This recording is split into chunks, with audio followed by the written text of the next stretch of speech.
જઈએ સંકિત અને મિથ્યાત્વ। શ્રી જિનેશ્વર દેવોએ જે કહ્યું છે તે સાચું અને શંકા વગરનું છે એવી હૃદયપૂર્વકની દ્રઢ માન્યતા, તેનું નામ સંકિત અથવા સમ્યક્ત્વ।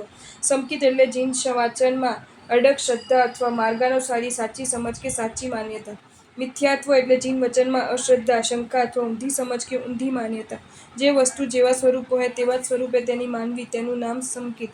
જે વસ્તુ જેવા સ્વરૂપે હોય તેનાથી વિપરીત સ્વરૂપે તેને માનવી તેનું નામ મિથ્યાત્વ। સુદેવ, સર્વજ્ઞ, રાગાદિ 18 દોષોથી રહિત, ત્રણેય લોકથી પૂજિત, જે પદાર્થ જેવા સ્વરૂપે હોય તેવા સ્વરૂપે તેને કહેનારા એવા અરિહંત પરમાત્માને જ સુદેવ એટલે સાચા અર્થમાં ભગવાન કહેવાય।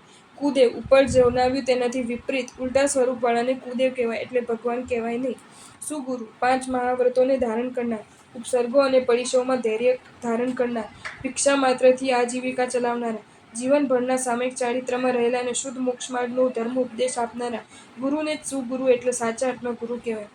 કુગુરુ એટલે સર્વની અભિલાષા કરનારા, સર્વ પ્રકારના ભોજન કરનારા, સર્વ પ્રકારના પરિગ્રહવાળા, તેથી જ અબ્રહ્મચારી અને ખોટો ઉપદેશ આપનારાને કુગુરુ કહેવાય એટલે ગુરુ કહેવાય નહીં। સુધર્મ એટલે દુર્ગતિમાં પડતા પ્રાણીઓને ધારણ કરી રાખનાર હોવાથી ધર્મ કહેવાય, અને તે સર્વગોએ કરેલો સંયમ આદિ 10 પ્રકારનો છે।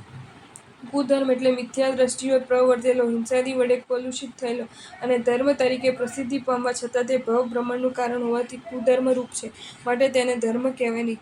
સુદેવને જ ભગવાન માનવા અને કુદેવને ભગવાન માનવા નહીં તેનું નામ સંકિત।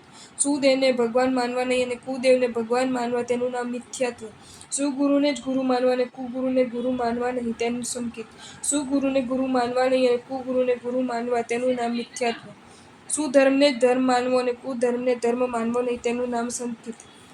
સુધર્મને ધર્મ માનવો નહીં અને કુધર્મને ધર્મ માનવો તેનું નામ મિથ્યાત્વ। ટૂંકમાં દેવમાં જ દેવબુદ્ધિ, ગુરુમાં જ ગુરુબુદ્ધિ અને ધર્મમાં જ ધર્મબુદ્ધિ થાય તેનું નામ સંકિત। અદેવમાં દેવબુદ્ધિ, અગુરુમાં ગુરુબુદ્ધિ અને અધર્મમાં ધર્મબુદ્ધિ થાય તેનું નામ મિથ્યાત્વ। જ્ઞાનીઓને સંસારને આસાર, દુઃખદાયક અને છોડવા જેવો કહ્યો છે।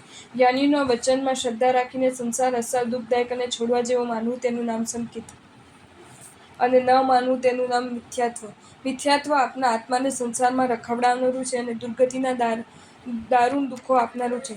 સંકિત ભવભ્રમણ ટાળી આપના આત્માને મુક્તિના શાશ્વત સુખ આપનારું છે। મિથ્યાત્વનો ત્યાગ કરીને સંકિતનો સ્વીકાર કરીએ તો જ આપણે જે ધર્મ કરીએ છીએ તે બધા સાચા અર્થમાં સફળ થાય। આપણે વહેલી તકે મિથ્યાત્વનો ત્યાગ કરવો જોઈએ અને સંકિતનો સ્વીકાર કરવો જોઈએ। જો તમને આ વિડીયો ગમ્યો હોય તો આ વિડીયોને લાઇક કરો અને શેર કરો, અને આવા જ નવા વિડીયો જોવા માટે જૈન ફેક્ટ્સ એન્ડ સ્ટોરીઝની ચેનલને સબસ્ક્રાઇબ કરો। ધન્યવાદ।